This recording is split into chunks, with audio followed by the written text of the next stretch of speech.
Pour ne manquer aucune histoire du soir avec Lilou, n'oubliez pas de vous abonner à la chaîne et d'activer la cloche des notifications. C'est l'heure de l'histoire du soir avec Lilou.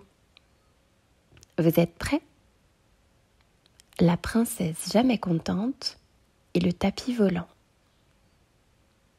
Il était une fois un pays glacial où régnait une princesse qui, pour son malheur, était très frileuse. Chaque soir, elle se couchait de mauvaise humeur. Dire qu'il existe des pays chauds. Pourquoi ne suis-je pas reine d'Arabie? À force d'avoir froid et de se plaindre, elle avait perdu le sommeil, ce qui lui avait aigri le caractère. Ces sujets la craignaient. Lorsqu'elle sortait de son palais, ils évitaient prudemment de se trouver sur son chemin. Ce matin-là, Igor le bûcheron travaillait dans la forêt.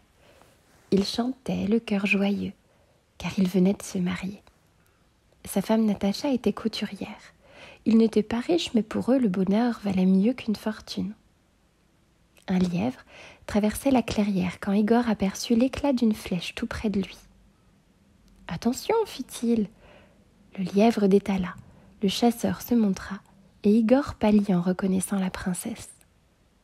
« Misérable, trouble chasse !» cria-t-elle furieuse.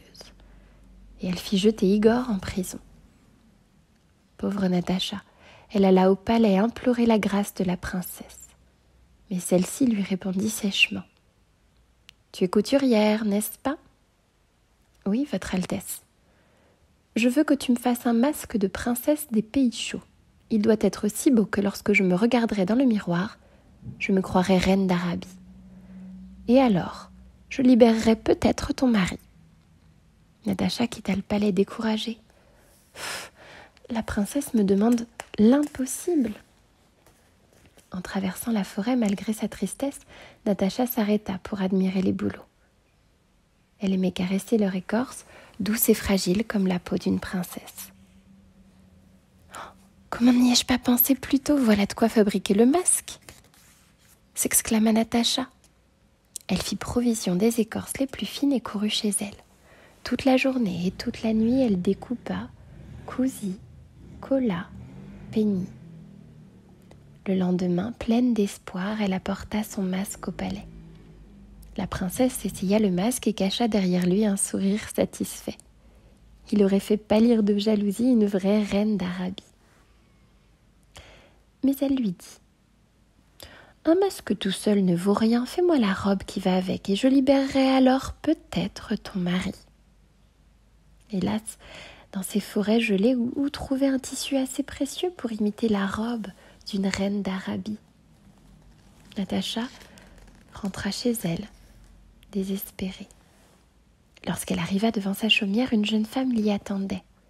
L'inconnue portait une robe parsemée de baies rouges, un collier de glaçons, et Natacha remarqua qu'elle n'avait pas laissé de traces dans la neige. Très étonnée et un peu inquiète, elle lui demanda « Qui êtes-vous » ? « Je suis la fée des forêts. Ton mari a sauvé mon lièvre préféré. Et cette princesse m'agace à force de mépriser son beau royaume. Il est juste que je t'aide. La nuit prochaine à minuit, sors de ta maison et tu verras. » Alors à minuit, quand Natacha sortit dans la clairière, une aurore boréale s'alluma dans le ciel. Les aurores boréales étaient un phénomène habituel dans le pays. Des traînées de lumière dansaient dans la nuit, pareil à de grands rideaux verts et orangés. Mais cette nuit-là, il se passa une chose magique. L'un de ces rideaux de lumière tomba du ciel, et Natacha ramassa dans la neige un tissu chatoyant de toutes les couleurs. « Oh, comment vous remercier, Madame la Fée ?» murmura-t-elle. Le lendemain, la princesse essayait une robe somptueuse. Allait-elle enfin libérer Igor? Pour ressembler à une vraie reine d'Arabie, il me faut encore un tapis volant, laissa tomber l'impitoyable princesse. C'est alors que la fée des forêts apparut, et elle dit moqueuse « Quelle bonne idée, votre Altesse, laissez-moi vous faire moi-même ce cadeau. » Elle agita sa baguette magique et un tapis se déroula sous les pieds de la princesse. Abracadabra, zou et bon débarras, fit la fée.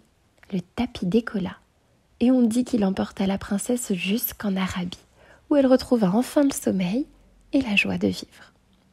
De leur côté, Igor, Natacha et tous les habitants du royaume vécurent heureux, fiers de leur forêt gelée et de leurs aurores boréales.